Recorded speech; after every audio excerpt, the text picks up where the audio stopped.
խոսելու։ Գոնջարյանը հայտարարում է Հայաստանը նախկինների օրոք արյան բաղնիք էր, ինչ ունեք ասելու այս մարդուն, 4 պատերազմ վերած, այսպես ասենք, քաղաքական ուժի ներկայացուցիչին։ Տեսեք, երկու հարթության մեջ կարելի է։ Նախ պատերազմների տեսակետից կարծում եմ Նիկոլ Փաշինյանի ժամանակաշրջանը որևէ մեկի հետ հայմատելի չէ։ Հիմա Լևոն Տեր-Պետրոսյանի ժամանակ արդեն Արցախյան պատերազմը մենք ունենք, հասկանալի է, դեռ որ այն իրողության մեջ ենք գտնվում։ Ռոբերտ Քոչարյանի ժամանակ ընդհանրապես պատերազմ չի եղել։ Նախագահ Սարգսյանի ժամանակ մենք ապրիլյան այդ քարոզիա պատերազմ ունեցանք, որի վերջում ամեն դեպքում մենք կարողացանք հաղթել եւ քիչ կորուստներով դուրս գալ, բայց այն ինչ որ տեղի ունեցել Նիկոլ Փաշինյանի օրոք, եթե չեմ սխալվում, հաշվենք, առնվազն երկու լիարժեք պատերազմ ենք ունեցել Հայաստանում 2021-ին եւ 2023 թվականին եւ երկու հատ էլ այսպես ռազմական զինված բախումներ, որտեղ 4 պատերազմ է բերել այս մարդը մեզ, հիմնականում եթե հաշվենք զոհերի ընդհանուր թիվը հավանաբար մի 6000-ից ավել կլինի։ Հիմա եթե դրան ավելացենք նաև կորոնավիրուսի ժամանակվա այդ զոհերի թիվը, որտեղ դա հիմա դժբախտաբար անտեսվում է այս ամենի, բայց դա էլ իրենց անգործության սխալ վարած սխալ քաղաքականությունների էպիցենտրով, ես չգիտեմ, վիրուսներ հանելու քաղաքականության արդյունքն է, որ մենք նման մեծ զոհեր ունեցանք, այդ ամբողջը կարծեմ իրար կողք դնելով առողջ ուղեղ ունեցող մարդը կարծում եմ կարող արդեն հասկանան, թափես թվեր հաշվելու կարիք էլ չկա, մի հատ այսպես նայի հասկանա թե ում ժամանակ է արյան բաղնիք եղել։ Իսկ եթե խոսքը վերաբերվում է քաղաքական սպանությունների, խնդրում եմ թողեք մի հատ գնան վիճակագրություններ հանեն, տեսնեն երբ ում շրջանում է եղել այդպես ասած կասկածելի մահեր, սպանություններ, այդ կարգի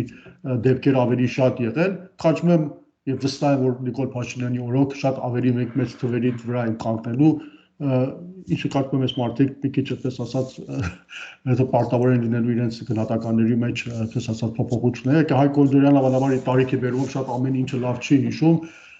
բայց դե մարդիկ ովքեր ապրել են այս տարիներ, կարծում եմ շատ լավ կարող են գնահատական տալ ինչ տարի, ինչ ժամանակաշրջանում ինչ է տեղի ունեցել։ Նաև Արսեն Թորոսյանն է այս օրերին աչքի ընկնում իր խայտառակ հայտարարություններով, մինչև անգամ նորից դաշնակցությանը մեղադրելով, այս մարդկանց պահվածքը ինչպես կգնահատեք։ Բոլորը ես կարծում եմ վախեցած են, գիտեք, մի տեսակ այս մարդիկ հասկանում են իրենց կատարած դավաճանությունը, դրա հետևանքները, որ շուտով իրենք կրելու են։ Այս ամբողջը կարծում եմ մի տեսակ այդպես կամ իրենց արդարացնելու համար, կամ ջղագրքի կերպով պատասխանատվությունը ուրիշների վրա գցելու խնդիր է։ Նաև չի բացառվում վերևից Նիկոլ Փաշինյանի կողմից իրենց վրա հրահանգներ է իջեցվում, որ օրինակ հիմա այս ժամանակաշրջանում պիտի այսինչի դաշնակցությանը թիրախավորեք, իրենք սկսում են ուղղակիորեն դաշնակցությանը թիրախավորենք։ Պատճառն է շատ պարզ է, այսինքն այդ ապրիլ 24-ի միջոցառումների սեմին, ասենք ջայրով երթի սեմին, իրենց համար հասկանալի էր, որ այդտեղ շատ մեծ այդպես ընթառաջում է լինելու, դա իրենց համար ցավալի է մի տեսակ, եւ դրա նախաշեմին կարծում եմ վերևից հրահանգ էր իջեցվել, որ ամեն գնով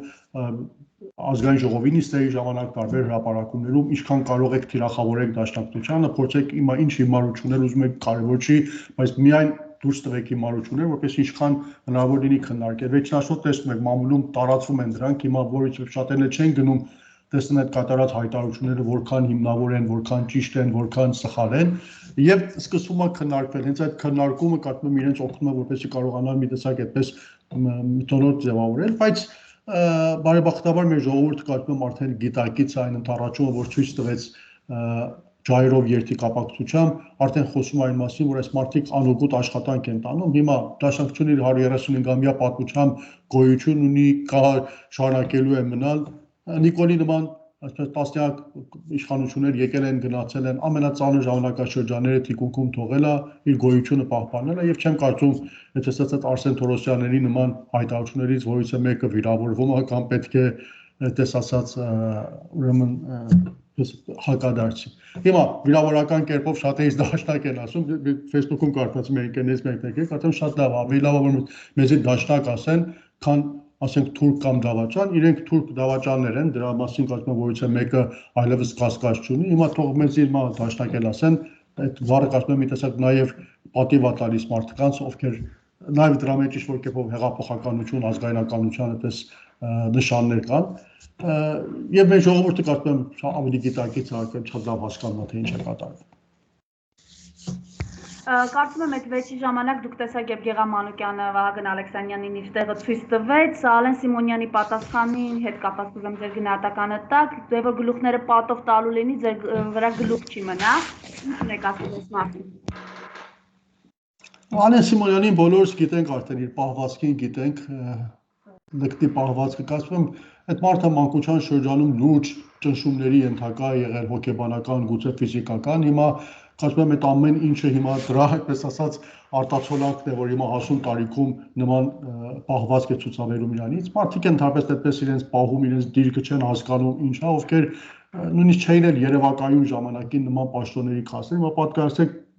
Ալեն Սիմոնյան 10 տարի առաջ կապես մտքով է չէր անցնի մի օր կարող է դառնալու Հայաստանի ասենք երկրորդ քաղաքական դեմքը որպես ազգային ժողովի խոսնակ, հիմա դժբախտաբար եկել են նստել այդ պաստորին եւ այդ լկտի պահվածքը ցուցաբերում։ Մենք այդ մարդկանցից ուրիշ բան կարծում եմ չեն կարող ակնկալել, այդ մարդկանց մակարդակը հենց այդ է, այդ մանկապարտեզի մակարդակի իջեցնել ազգային ժողովը եւ այդպես ասած նման քննարկումների մեջ մտնել։ Ես կարծում եմ շատ լավ են անում մեր պատգամավորները, որ չեն մտնում նման քննարկումների մեջ, որտեղ